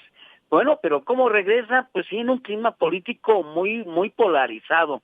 En el Congreso, la oposición, en el Senado principalmente, ellos van a interponer una acción de inconstitucionalidad en la Suprema Corte de Justicia en contra de este decreto o decretazo para difundir la revocación de mandato. La oposición en su conjunto, excepto el Movimiento Ciudadano, recordaron que el decreto de interpretación aprobado el jueves pasado, hace unos días, que modifica diversas leyes, entre ellas la misma Ley Federal de Revocación de Mandato, no consideran como propaganda gubernamental las expresiones, los dichos, por decirlo de alguna manera, de funcionarios públicos, y lograr así que legisladores, gobernadores y servidores públicos, incluyendo al propio presidente de la República, puedan promover la revocación de mandato, es decir, que pasen por encima de la Constitución, artículo 35, donde supuestamente, estimado Ferriz Híjar, estamos en veda, pero no para todos. Afirman que este dictamen resulta un fraude a la Constitución, con la finalidad de dejar sin materia los procesos judiciales derivados a las violaciones cometidas ya por partidarios de Morena, y también incurre en un importante error en la lectura de las mismas leyes que se busca interpretar. Hay que recordar que en el debate del pasado jueves, en este tema de la ley de revocación de mandato, los legisladores de Morena pues se ufanaron en varias veces durante esta discusión desde la tribuna senatorial que el presidente López Obrador sí cuenta con el apoyo de 30 millones de personas que le dieron su voto en el 2018, pero que en el Congreso mandan las mayorías, es decir, dicen los morenos, aquí en el Congreso Federal nuestros chicharrones truenan. Y en ese tono fue la respuesta en voz de Damián Cepeda durante el debate en el Senado. Escuchemos al panista. Pero desde ahorita les decimos, para que vean que los votos sí cuentan. Sobre nuestro cadáver acaban con el INE. Jamás van a lograr los votos que requieren, porque sepan ustedes que requieren 2/3 partes, no que no contaban nuestros votos. Sigan soñando, lamentablemente, con ese triste México destruido y sometido los órganos electorales, pero aquí les decimos alto y fuerte, jamás lo van a lograr. Bueno, ahí está la advertencia del panista, que jamás van a lograr la mayoría de Morena, la mayoría calificada por cuestiones que no van en un interés común. Y en este contexto, el propio presidente de la Jucopo, Ricardo Monreal, reconoce que en estos días, mi estimado Ferriz Híjar, es más complicado lograr acuerdos en el Congreso, buscar los consensos con las bancadas de oposición, y eso derivado a la polarización que ya existe y las diferencias partidarias. Lo que dice Monreal es que se debe respetar a las minorías en el Congreso. Monreal señala que resulta más difícil lograr una mayoría calificada y ahora más que nunca el ambiente está polarizado, el ambiente está muy enrarecido y esto genera más problemas para llegar a acuerdos. Dice que a principio de este sexenio fue más fácil, ahora está muy complejo, muy difícil. Y es que, Ferriz Híjar, los proyectos de un gobierno solamente cristalizan cuando hay acuerdos entre todos los actores políticos, sobre todo cuando hay equilibrio de las fuerzas representadas en el Congreso, y para ello se requiere de que haya coordinadores parlamentarios hábiles en la negociación y sobre todo pues, que acepten que las minorías también cuentan. Es mi reporte, mi estimado Ferriz. Muchas gracias, mi queridísimo Roberto José Pacheco. Gracias por este reporte. Vamos a hacer una pausa. Regresamos. Pedro Ferriz Híjar y Pedro Ferriz Secón. Central FM. Equilibrio.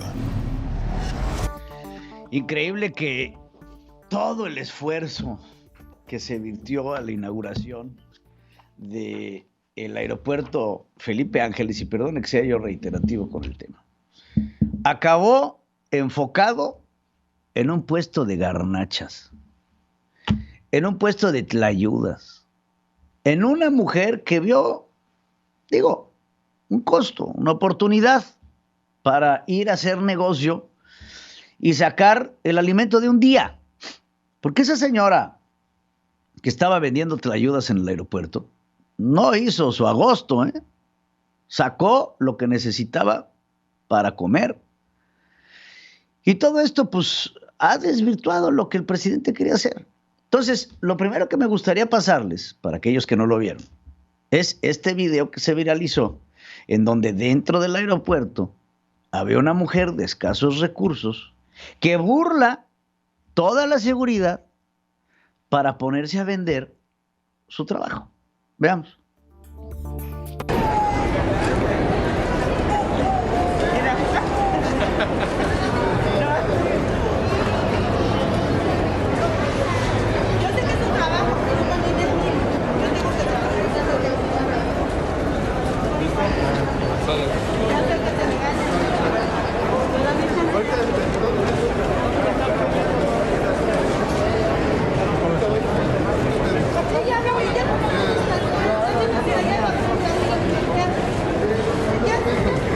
Ahora, esta mujer no solamente violó la seguridad, sino que estaba custodiada por elementos de la Guardia Nacional que estaban ahí, pues buscando echarse su tlayuda.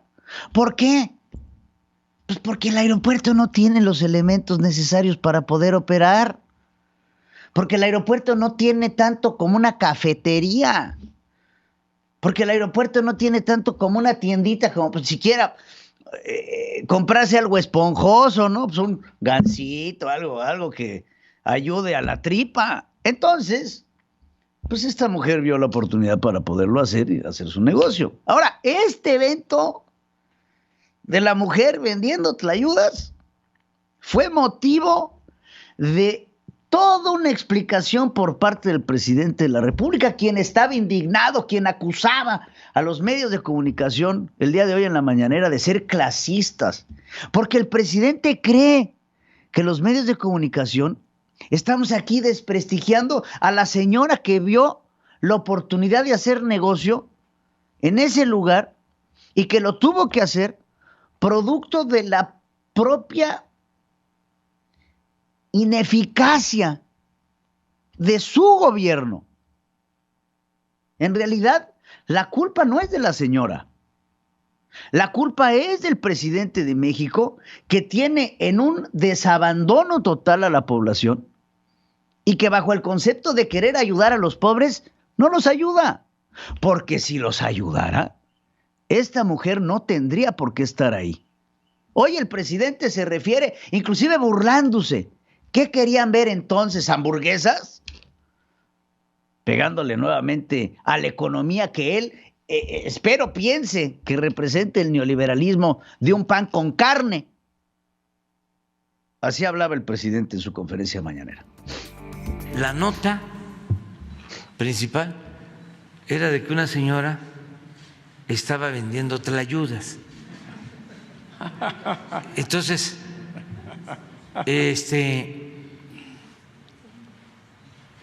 con un desprecio que poco conocen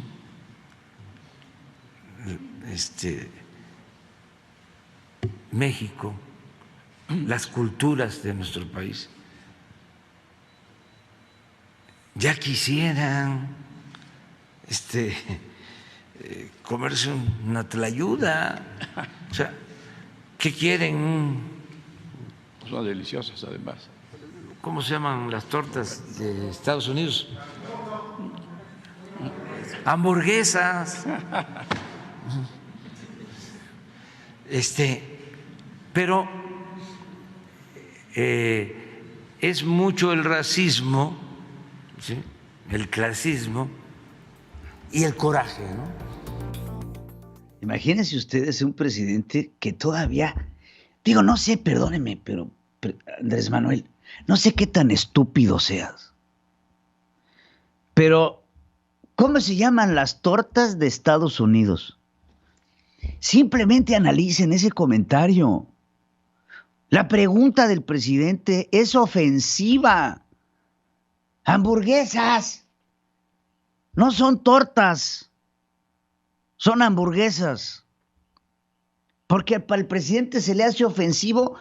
Ofensivo es lo que vemos, a lo que ha llevado al pueblo. Hay un tiempo y hay un lugar para todo.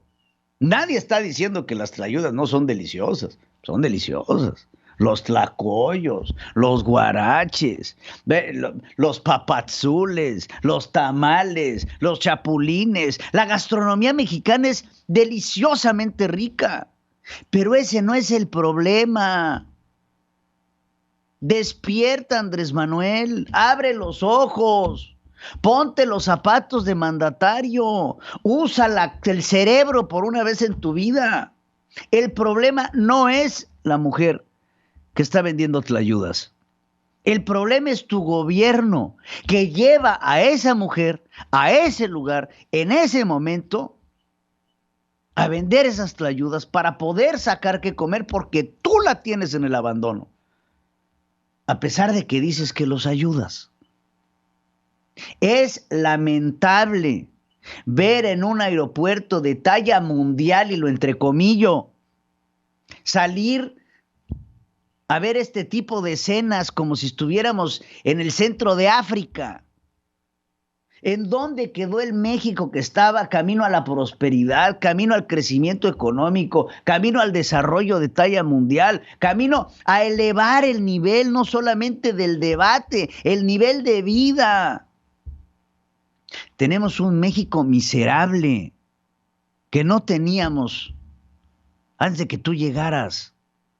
México estaba boyante y campante, caminando hacia una ruta de crecimiento, posicionándose como un país de desarrollo, una economía emergente. ¿En dónde quedó todo eso?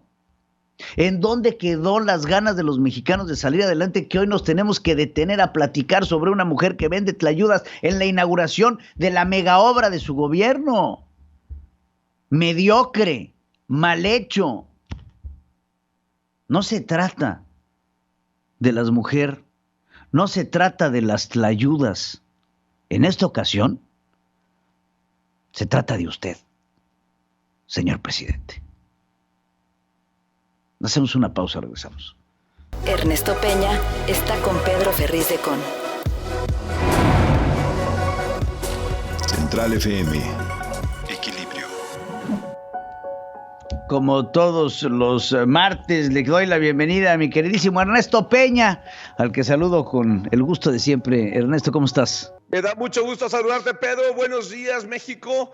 Es un gusto estar con ustedes esta mañana. Fíjate que a propósito de los grandes juegos que estamos jugando en México para definir nuestro futuro y los todavía más grandes juegos que se están jugando en el mundo con epicentro en Ucrania para reestructurar el orden geopolítico y el futuro del planeta, este fin de semana atendí la magnífica recomendación de mi Carola y comencé a ver The Queen's Gambit.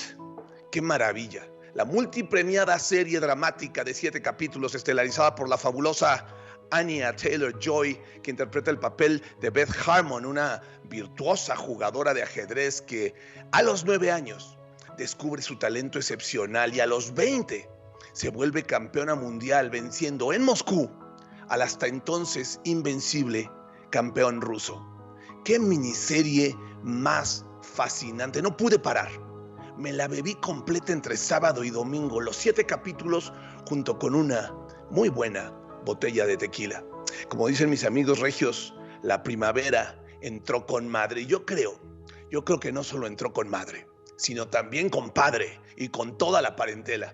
Grandes horas de reflexión me inspiró The Queen's Gambit. Probablemente el tequila ayudó un poco también. Oscar Wilde decía que la guerra es como el amor. Fácil de empezar, difícil de terminar. Y nunca sabes con seguridad a dónde te va a llevar.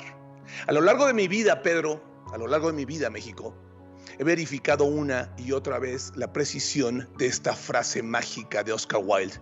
Tengo la impresión que Vladimir Putin no la conoce. Probablemente tampoco la conoce nuestro señor presidente. Los actos recientes de cada uno de ellos lo revelan a cada paso. ¿Jugarán ajedrez? Imagino que no. O al menos no lo hacen con frecuencia. No parecen calcular bien a bien las implicaciones de cada uno de sus movimientos. Porque todos nuestros movimientos tienen implicaciones. Putin arriesgó no solo su poder, sino sobre todo su prestigio mundial de estratega frío, preciso y desalmado.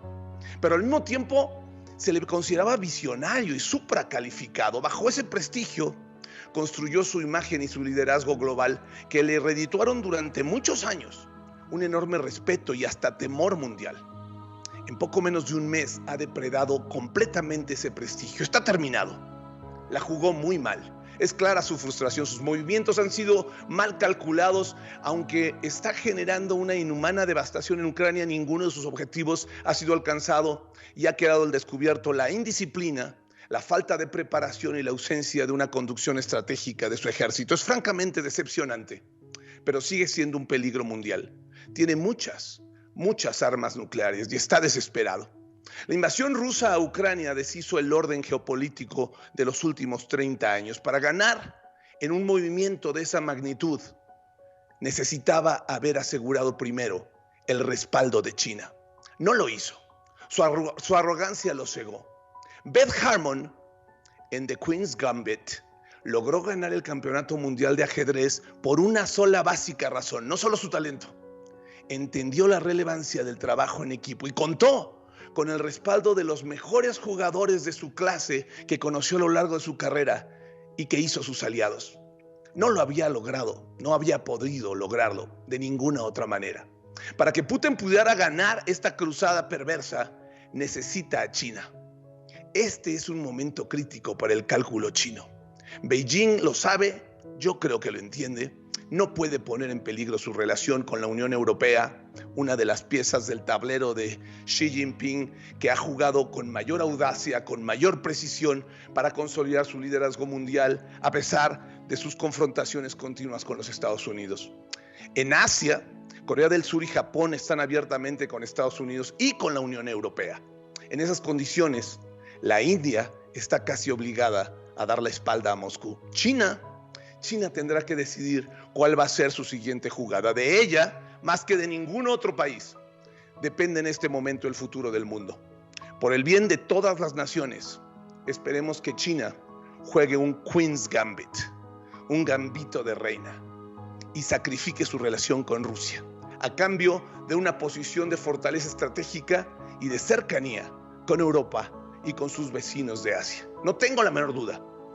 Esa es la jugada ganadora de Queen's Gambit, el gambito de dama. Vamos a ver. Ya veremos, creo que lo hablas perfectamente bien, Ernesto, porque estamos ahorita en este juego de ajedrez en donde muchos países del mundo tienen que jugar con mucha inteligencia cuáles van a ser sus movidas y sobre todo, como en el juego del ajedrez, ver qué es lo que viene y cuáles serán los movimientos de tu equipo contrincante. Esto que estamos viendo... Las implicaciones de lo que tú haces y más aún, ¿cómo lograr la asistencia de aliados estratégicos? Fíjate que en su brillante libro Sapiens, una breve historia de la humanidad, Yuval Noah Harari explica la razón por la cual el Neandertal se extinguió, Pedro, se extinguió. Y el Homo sapiens sobrevivió a pesar de que el Neandertal era físicamente más fuerte, contaba con un cerebro más grande. El Sapiens tuvo una cualidad que resultó ser clave. Entendió, Pedro, la relevancia de generar mayor cooperación entre su especie. Esa habilidad hizo la diferencia. Comunicación. La facultad de colaborar en pares, de buscar entendimiento, de sumar, de valorar los talentos de unos y otros, es lo que nos tiene sobre la faz de la tierra, Pedro. Definitivamente, esta capacidad, este desarrollo de poder elevarse en grupos mayores a los 30, 40 que eran los que tenían en esa época, y la comunicación entre las tribus fue lo que hizo de esta raza la que pudo sobresalir, porque se supieron comunicar, supieron hablarse, supieron establecer un sistema de defensa, y así a través de lo que se conocía en ese momento como la teoría del chisme, ¿no? The Gossip Theory. Bien lo expone Yuval Noah Harari en este libro, que es magnífico, por cierto. Hay que leerlo, mi querido Ernesto. Te agradezco muchísimo. Te abrazo con afecto, Pedro. Me dio mucho gusto saludarte, verte bien, verte concentrado. Saludos a Pedro Grande. Aquí estamos. De tu parte, mi querido amigo. Hacemos una pausa, regresamos. Ahí vienen los deportes, no se vayan. Alejandro Reyes, los deportes. Central FM, equilibrio. Mi queridísimo Alex Reyes, te mando un saludo y te saludo. ¿Cómo estás? Hola Pedro, muy buenos días. Gusto en saludarte, un abrazo a ti, a todo el auditorio. Aquí vamos por una especie de semana corta. En actividad hay muchas cosas, pero fíjate que, bueno, pues no nada más por lo ocurrido el 5 de marzo en el Estadio Corregidora, en esos lamentabilísimos hechos que vimos y que le dieron la vuelta al mundo y que pusieron a nuestro país y a nuestro fútbol, especialmente en una zona de crítica, de vergüenza a nivel mundial. Ya desde antes, con el famoso grito a los rivales, sobre todo cuando juega la selección mexicana, y en muchos otros estadios la violencia verbal o física ha sido una característica que no se ha podido borrar de los estadios del fútbol mexicano. Ahora sí, la promesa, y de hecho ya empezaron en el último partido de la selección mexicana a tratar de tener más controlado el ingreso de los aficionados, creándoles una identidad. En la Federación Mexicana de Fútbol le llaman Fan ID, en donde tienen que registrarse y donde tienen que dar sus datos y descargar el código QR, pero para evitar verdaderamente la violencia hay que tener una inversión enorme, y bueno, pues tiene muchas variantes el tema de la identidad de cada uno de los miles de aficionados que semana a semana entran a los estadios del fútbol mexicano. Pareciera muy fácil, pues hay que invertirle 100, 200, 300 millones de dólares y con esto se solucionaría el problema poniendo cámaras de largo alcance, pero fíjate que hoy quise platicar aprovechando lo que ocurrió en el Corregidora en los últimos años en diferentes estadios y sobre todo también que esta semana juega México ante Estados Unidos. Quise invitar a un especialista en la materia, Fredrik Nilsson, mexicano, aunque su apellido pues es de origen extranjero, es del comité de dirección de Doc Solution y Binaria Technologies, especialistas en identidad digital. Y me da mucho gusto darte la bienvenida, Fredrik. Muy buenos días, ¿cómo estás? Muy buenos días, Alejandro, Pedro, muchas gracias por la invitación. Al contrario, insisto, Fredrik, que parecería sencillo, pues hay que gastar una cantidad muy importante de millones de dólares para ubicar cámaras, las más posibles en escenarios, en eventos en vivo y en especial el fútbol, y con eso se solucionaría, pero pues quisiera escuchar tu opinión, qué características deben de tener cuidado, además que en México el tema de la protección de datos personales también es un tema. Entonces quise platicar contigo porque pues no quiero que se pase el tiempo, que se transcurran las semanas y bueno, pues en el tema del deporte favorito en México, que se olviden las cosas, no se hagan bien como se debería. ¿Tú qué nos puedes decir al respecto, Fredrik? Claro, Alejandro, y creo que tocas puntos muy importantes. Hoy en día el reconocimiento biométrico y el seguimiento biométrico de las personas creo que ya no es una limitación tecnológica, no es un problema tecnológico, es un problema de inversión, porque puede ser, dependiendo de la infraestructura que uno quiera invertir, puede ser una inversión cara, y es un problema también de la estrategia que se quiera tomar para ese tipo de inversión y para el problema que se quiera solventar, y la normatividad y la legalidad del asunto. Yo la verdad aplaudo las iniciativas que está tratando de tomar la Liga MX y la Federación Mexicana de Fútbol a través de Mikel Arreola y John de Luisa, de tomar medidas en el asunto, sí tener identificadas a las personas, pero también hay otras partes, como salió el comisionado del INAI hace algunos días, Francisco Javier Acuña, a decir que se tiene que ver a fondo la estrategia que se toma porque hay muchos datos personales de por medio. Si tomamos en cuenta que en un partido de fútbol o en un estadio hay entre 23,000 y 27,000 espectadores promedio, números un poquito pre-pandemia, son ya bases de datos, información biométrica, nivel bancario casi, con instituciones con las cuales tenemos mucha experiencia trabajando, y son lineamientos que no se definieron de la noche a la mañana. Son lineamientos en el sector bancario, por ejemplo, donde participó la CNBB, participó la Asociación de Bancos, el Banco de México, etcétera. Entonces, no es tan fácil decir, vamos a tomar biometría de la gente, vamos a hacer un reconocimiento facial de absolutamente todos y vamos a detectar a los malos, ¿no? Creo que es una muy buena medida disuasiva para evitar que la gente tenga malas intenciones, y creo que también es una buena medida después de procuración de justicia cuando uno detecta a algún malhechor que hizo cosas no debidas, ¿no? Pero ¿qué haces con todos los datos biométricos de toda la demás gente que tienes en el estadio? Una cosa es el registro de esa gente en un Fan ID, que creo que el Fan ID es una muy buena postura. Yo creo mucho en la privacidad y en la pues totalmente en la privacidad de los datos, y que esos datos en realidad biométricos le pertenecen al usuario, y el usuario es el que se lo presta a una institución, en este caso un club de fútbol o una liga mexicana de fútbol. Pero si todos esos datos no se manejan bien, puede ser un riesgo, inclusive para la liga en sí, si existe algún tipo de fuga de información, si existe algún tipo de hackeo. Tiene que ver normas y lineamientos de cooperación entre los diferentes clubes.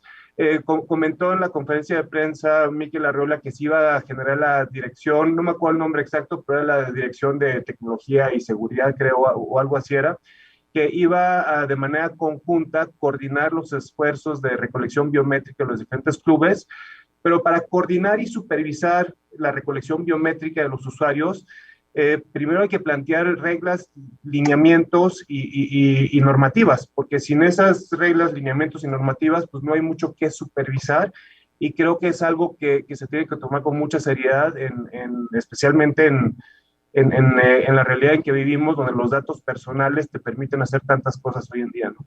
Oye, no, por lo que me dice Fredrik, la verdad es que no veo que sea una solución a corto plazo. Tienen muchas aristas que resolverse antes de implementar una estrategia. ¿Tú cuánto calcularías con tu experiencia, y se me termina el tiempo, Fredrik, cuánto tiempo calcularías que se requiere para implementar de manera eficiente que ayude a eliminar la violencia en los estadios, ya hablo en este caso del fútbol, claro, en el fútbol mexicano? Bien, desde un punto de vista tecnológico es muy fácil implementarlo. Desde un punto de vista tecnológico es una cosa que se puede implementar en a lo mejor un mes o 2 meses. Pero tomando en conjunto todas las aristas que mencioné hace ratito, la privacidad de los datos, la protección de los datos, la ley federal de datos personales, la estrategia que se va a hacer, las lineamientos, las normativas, todo eso, yo creo que sí es un esfuerzo que tiene que ser coordinado a través de todos los clubes, coordinado por la Liga y la Federación Mexicana de Fútbol, y yo creo que sí es un esfuerzo de año, a lo mejor un poquito más, año 2 meses, año 3 meses, donde todo se tenga bien definido. Eso no quiere decir que no se pueda empezar, sí se puede empezar desde antes con el Fan ID, con la recolección de ciertos datos, con el registro de personas, pero otra cosa es qué vas a hacer con la identificación biométrica de todo lo que está en el estadio y cuáles son las reglas de esos 23,000 o 24,000 o 27,000 datos biométricos que sacas por partido, ¿no? ¿Cuánto tiempo lo vas a retener? ¿Lo vas a borrar? ¿Cómo lo vas a guardar? ¿Cómo lo vas a manejar? Etcétera.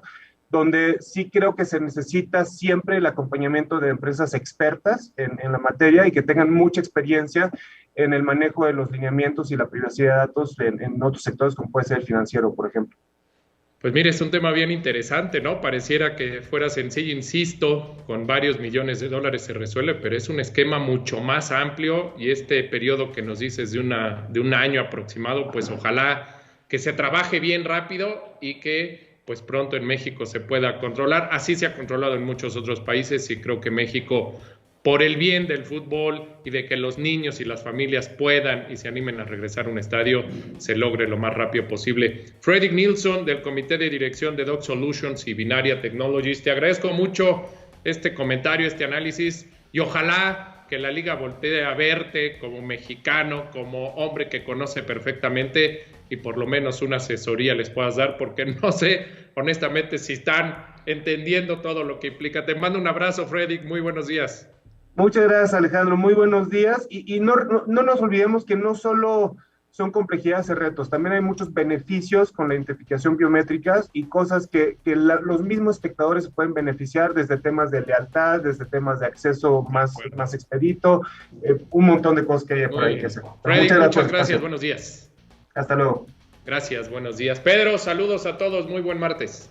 Muchas gracias, mi querido Alex, te mando un abrazo, gracias igualmente a todos los que estuvieron con nosotros en este espacio. En nombre del ingeniero Pedro Ferriz de Con, los invito a que vayan allá a Guadalajara a verlo en esta conferencia de Somos México.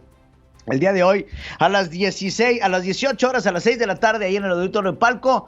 Gracias por estar con nosotros, nos vemos mañana con más información. Recuerde, como todos los días, hagamos historia. Hasta aquí presentamos a Pedro Ferriz de Con. En Central FM Equilibrio. Primera emisión. La revolución del intelecto.